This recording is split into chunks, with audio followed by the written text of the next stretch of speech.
Hey guys, Chris from Mountain View here, and today we're going to go over the all-new Triad from JT Paintball. It is their new force-fed hopper, so unlike something like the Spire or the HK Sonic, it puts constant tension on the paint and forces the paint down just with more tension. So it's going to be a little bit better for guns that don't have eyes, so if you're using something mechanical, even the more modern guns like a Lux with the mechanical frame, it's just going to feed a lot better than something that's not force-fed. So it's going to put it in something similar to the LTRs or the R2s. Just going to provide that constant tension on the paint that's going to be better for guns without eyes. One thing you are going to notice is that this is it does seem to be like the longest loader on the market, so a little bit longer, but only marginally, only about a 1/4 inch longer than the Spire. It is going to be the slimmest line loader, at least it seems like to me. So if you look at it from the front, you can just see that it's kind of a thin profile, and from the back, it's going to give you the best sight line, I feel like, when you put it on the gun, when you're looking over the top. It just seems to be the smallest, like skinniest hopper, at least from the shooter's perspective. It comes in 5 colors. It's going to be olive like this one, black, smoke, red, and blue. And all of them are going to come with what they call their dual lid design. So it has a loader with the rain lid, or that rain lid pops out and it can become a speed feed pretty easily. Like most other high-end loaders, they do come apart pretty easily.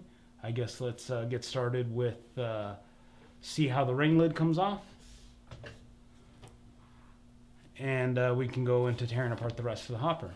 So the lid opens up pretty easily if you wanted to keep that function, or if you wanted to take that out to make it a speed feed. You can see there's 2 little prongs there, and you can either like squeeze those 2 little prongs and pop it out, or just push up from about here. I try to push on the other side of the speed feed and kind of brace the speed feed with your other hand and push.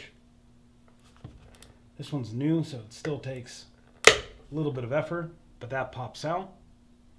And when this goes back, when you go to reinstall it, it goes in the back end first, so that kind of pivots in there, and then this locks back in. But we're going to take it apart. So we can leave that out. So when you go to take it apart, you're going to open up the lid, and if you look down on the inside, you can see that little yellow toggle. When that's up, it is locked. To take it apart, you're going to want to push that down. And then you push in on this reddish button on the inside here. Once I take it apart, we can get a better look at that. But you push in on that, and then when you push in on that, this whole thing is going to kind of pivot up just slightly, and then it's going to slide right off. So you push in on that button, it pivots up just a little bit, and then slides right off. And you're not going to pivot up all the way because there's no hinge or anything in the front here. It is just kind of a hook. So if you pivot too far up, I can see it kind of become damaged or kind of become flexed out and start to look ugly. So just make sure that you're not prying too far up. You just kind of barely lift it and then slide it right off the front. And now that red button that I was talking about a second ago, so you can get a better look. So you push in on that, and that's what unlocks it. So even if you forget to toggle up this to lock it into place, you shouldn't go losing your hopper. It's not gonna go flying off very easily, but I can see if you take a hard dive, possibly that becoming more common if you don't toggle that. But if you do lock that, I can't imagine it's going to come apart on you. It's a pretty rigid hopper. Now to take the rest apart, you can see, well, first of all, it has a spring ramp in the front. So when you load your paint, the weight of the paint pushes the spring ramp down so you can hold more paint. But as you shoot more, there's less weight, so that kind of springs up and it pushes the last of the paint into the tray. So you're not needing to cant the hopper back every couple shots. But to take it apart, you can see that there's this little kind of hole right there, just the size so you can get a little part of your finger underneath there and lift up, and it just lifts up and out. And when it goes back together, you have these magnets in place that kind of help hold it together up until you get the top of the lid, the top of the shell on. And the top of the shell is what's going to actually wedge everything together. So you're not going to have the magnets give way during a hard slide or anything like that. It's not going to come apart because the magnets don't actually hold it together. It's going to be the top half of the lid. But there you have your 3 batteries, and you can notice the whole tray component is kind of sealed in, and they do that so if it's ever raining or you load a pot of broken paint into the loader, you're not going to have paint ingress into parts of the loader that's going to cause damage. It would really take a lot of moisture to get to parts of the loader to damage it. They did a really good job of sealing it off, and that's actually part of their claims, is that it is going to be a very sealed loader, impervious to broken paint. But when you go to put it back together, this just goes in back in first. There's going to be this little, where you see the arrow, this little tab that's going to line up with a little slot below the yellow tab. And then it just kind of drops down and the magnet sucks it all together.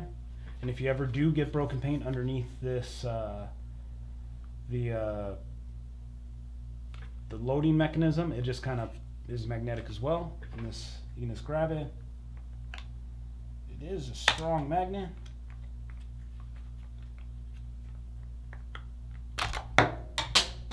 Yeah, that's right.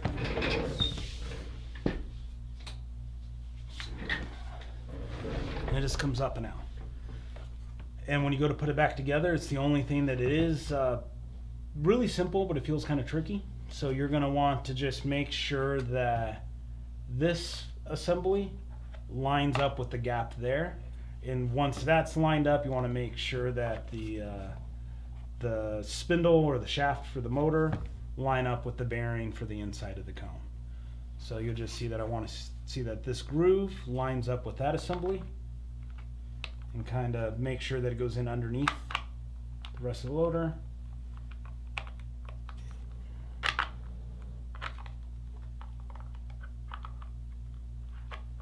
And get that to slide down. And then when you turn it on, just simple on off.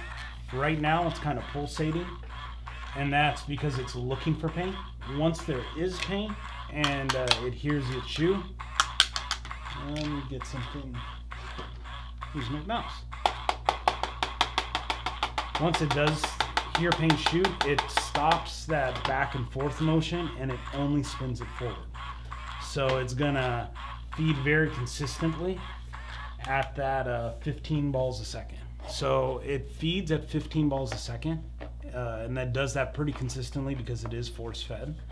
And the reason that they aimed for 15 rather than something like 30 balls a second, something over the top, is that it's very unlikely you're ever going to shoot faster than 15 balls a second. And if the hopper is capable of spinning that fast and feeding paint that fast, even at lower rates of fire, it's going to be a lot harder on paint. So at that 15 balls a second, it's just giving a much more soft or experience for the paint. So if you're using something very fragile, it's not going to be as likely to break. So they are providing a very fast, consistent feed while still being soft on paint. Definitely a solid feeling loader. It feels very robust. It feels very like it's going to be a very reliable loader.